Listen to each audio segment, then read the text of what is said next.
How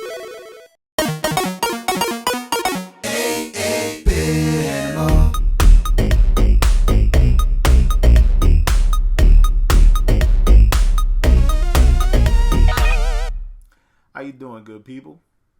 Once again, this is the 8-Bit Animal. And like I said before, at the end of the last video, I wasn't looking at the calendar when I was mocking everything up for the next few days. And so today, I didn't realize that it was Star Wars Day. And so I promised myself that I would do a video based on something related to Star Wars for today. And I know it's late and I've already done a video, but I said I would do it. And as a great Jedi once said, do or do not, there is no try. And so today I'm not only going to talk about one Star Wars game, but I'm going to talk about its differences when it comes to the US and Japanese versions of games based on that one movie. And so today we're going to talk about the Namco published Famicom port and the JVC and Lucasfilm Games published NES port of Star Wars. Now, the Namco game came out in 1987. The JVC published game came out in 1991. So, for what it's worth, for 1987, that Namco game actually looks pretty good. But it also feels like it was kind of just slapdash. Like, there's some stuff in there that should not be in a Star Wars game. I don't understand why there are mummies and busts of Egyptian kings in there, stuff like that. It's weird, right? Also, Luke has force abilities and a lightsaber at the beginning of the game. He gets a blaster later in the game. It don't make no sense. None of it matches. Meanwhile, JVC's game actually handles pretty good, and it plays a lot better than I remember it playing, actually. And I'm glad that that's the case, because I was a little concerned now. They both follow, or are supposed to follow, key moments in the film. Of course, the one developed by Lucasfilm Games is going to follow things a little closer. There's key moments in the game, like you rescuing R2-D2,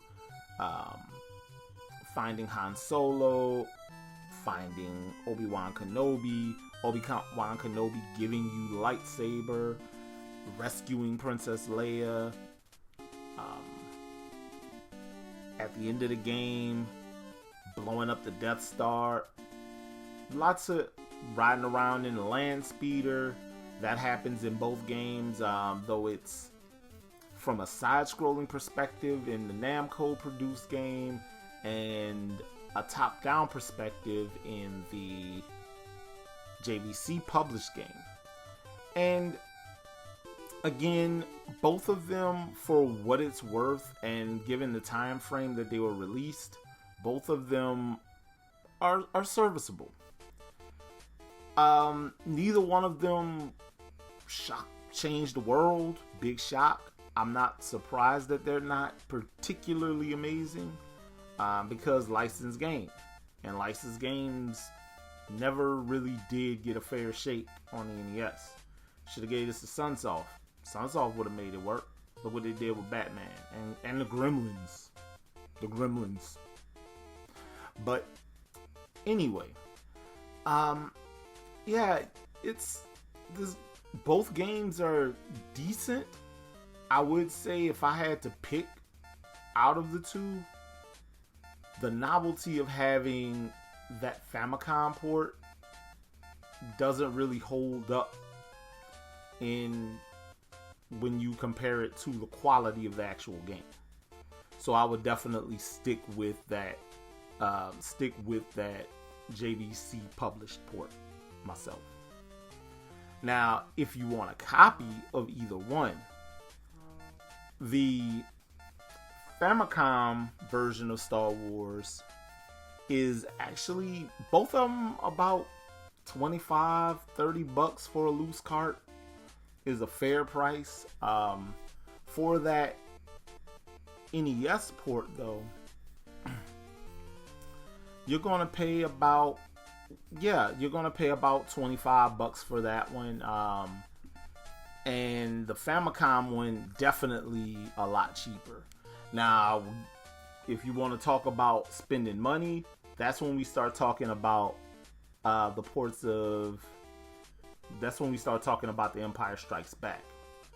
But I'll say this: for all of this talk about the NES Star Wars games, I wouldn't pick either above the 16-bit Star Wars games, because the ones on the Super Nintendo, they're pretty phenomenal.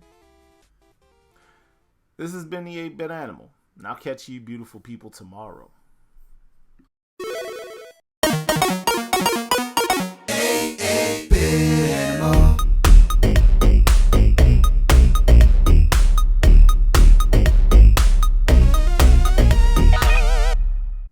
Tomorrow, we take a quick look at Compile's shining moment on the NES.